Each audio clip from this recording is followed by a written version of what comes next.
పవన్ మనం చూసుకుంటే రాష్ట్రంలో విద్యుత్ కి సంబంధించి రేవంత్ రెడ్డి ప్రభుత్వం కొలువుదీరిన తర్వాత కూడా విద్యుత్ పైన కూడా ఫోకస్ పెట్టింది. నిన్న కూడా ఒక సమీక్ష నిర్వహించి విద్యుత్ కి సంబంధించిన అంశాలను చర్చించింది.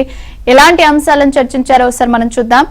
రాష్ట్రంలో ఇప్పటిదాకా సరైన విద్యుత్ పాలసీని రూపొందించకపోవడంతో పలు రకాల ఇబ్బందులు సమస్యలు ఉత్పన్నమవుతున్నాయని ముఖ్యమంత్రి రేవంత్ రెడ్డి అన్నారు. వీటిని నివారించేందుకు సరికొత్త విద్యుత్ పాలసీని తీసుకొస్తామని ప్రకటించారు. విద్యుత్ రంగ నిపుణుల సలహాలు తీసుకోవడంతో పాటు వివిధ రాష్ట్రాల విద్యుత్ విధానాలను సమగ్రంగా అధ్యయనం చేసి శాసనసభలో అన్ని రాజకీయ పక్షాలతో చర్చించి కొత్త విద్యుత్ విధానాన్ని రూపొందిస్తామన్నారు. ఈ మేరకు వివిధ రాష్ట్రాల్లో అమలవుతున్న విద్యుత్ విధానాలను అధ్యయనం చేయాలని, మెరుగైన విధానం ఏ రాష్ట్రంలో ఉందో తెలుసుకుని నివేదికలు ఇవ్వాలని అధికారులను ఆదేశించారు. నిన్న సచివాలయంలో విద్యుత్ శాఖ అధికారులతో సీఎం సమీక్ష నిర్వహించారు.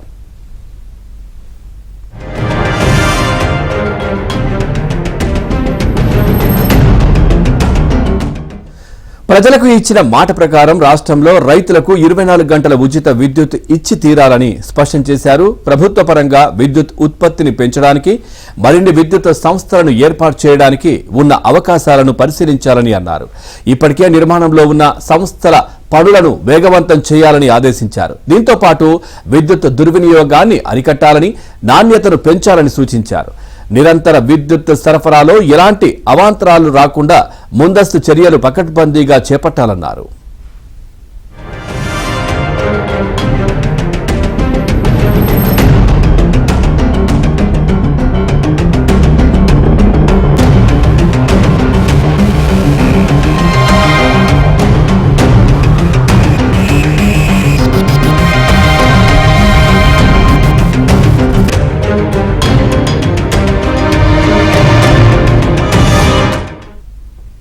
తెలంగాణ ఏర్పాటైన తర్వాత 2014 నుంచి ఇప్పటిదాకా డిస్కంలకు, విద్యుత్ ఉత్పత్తి సంస్థలకు మధ్య జరిగిన ఒప్పందాలు, వాటిలోని అంశాలకు సంబంధించి పూర్తి వివరాలు ఇవ్వాలని అధికారులను సీఎం రేవంత్ రెడ్డి ఆదేశించారు.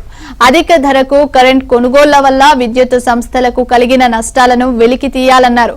ఛత్తీస్గఢ్ తో పాటు పవర్ గ్రిడ్ తో జరిగిన ఒప్పందాలు, స్వల్ప మధ్యకాలిక కరెంటు కొనుగోళ్లతో జరిగిన నష్టం, ఒక్కో యూనిట్ ను ఎంత ధరకు కొన్నారు, అప్పట్లో మార్కెట్లో ఎంత ధరకు కరెంట్ అందుబాటులో ఉంది వంటి వివరాలతో సమగ్ర నివేదిక సిద్ధం చేయాలన్నారు.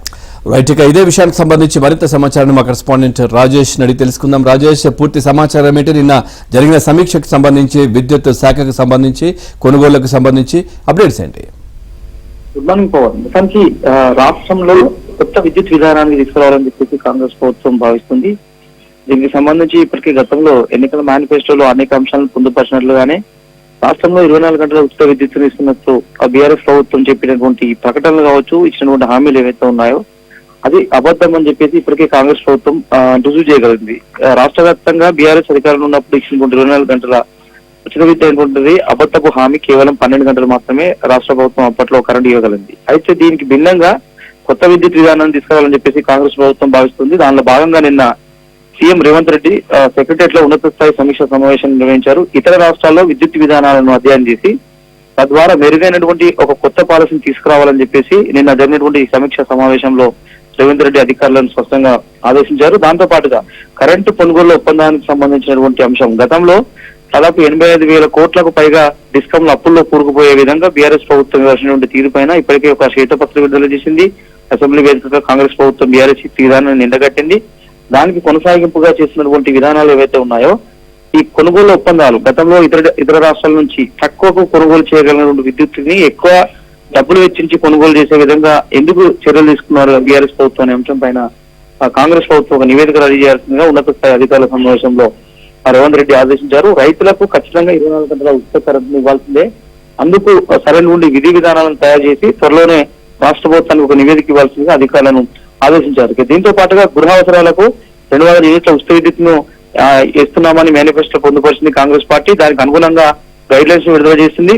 దాంతో పాటుగా ఈ 200 యూనిట్ల ఉచిత విద్యుత్తుని ఎప్పటిలోగా మనం అందుబాటులోకి తీసుకురాగలుగుతాము, ఏ విధంగా తీసుకురాగలుగుతాం అన్న అంశం పైన మరోసారి గ్రౌండ్ వర్క్ సిద్ధం చేసి రాష్ట్ర ప్రభుత్వాన్ని నివేదిక ఇవ్వాల్సింది కూడా అధికారులను ఆదేశించారు. దాంతో పాటుగా ఉచిత విద్యుత్ సరఫరాకు అవసరమైనటువంటి చర్యలు తీసుకోవాల్సిందిగా అన్ని డిస్కంలను కూడా సీఎం రేవంత్ రెడ్డి ఆదేశించారు. తక్కువ ధరకు ఎక్కడైతే విద్యుత్తు దొరుకుతుందో అక్కడ విద్యుత్తును కొనుగోలు చేసి మెరుగైన నాణ్యమైనటువంటి విద్యుత్తును అందించేందుకు కొత్త విద్యుత్ విధానాన్ని తీసుకురావాలని చెప్పేసి రాష్ట్ర ప్రభుత్వం భావిస్తుంది.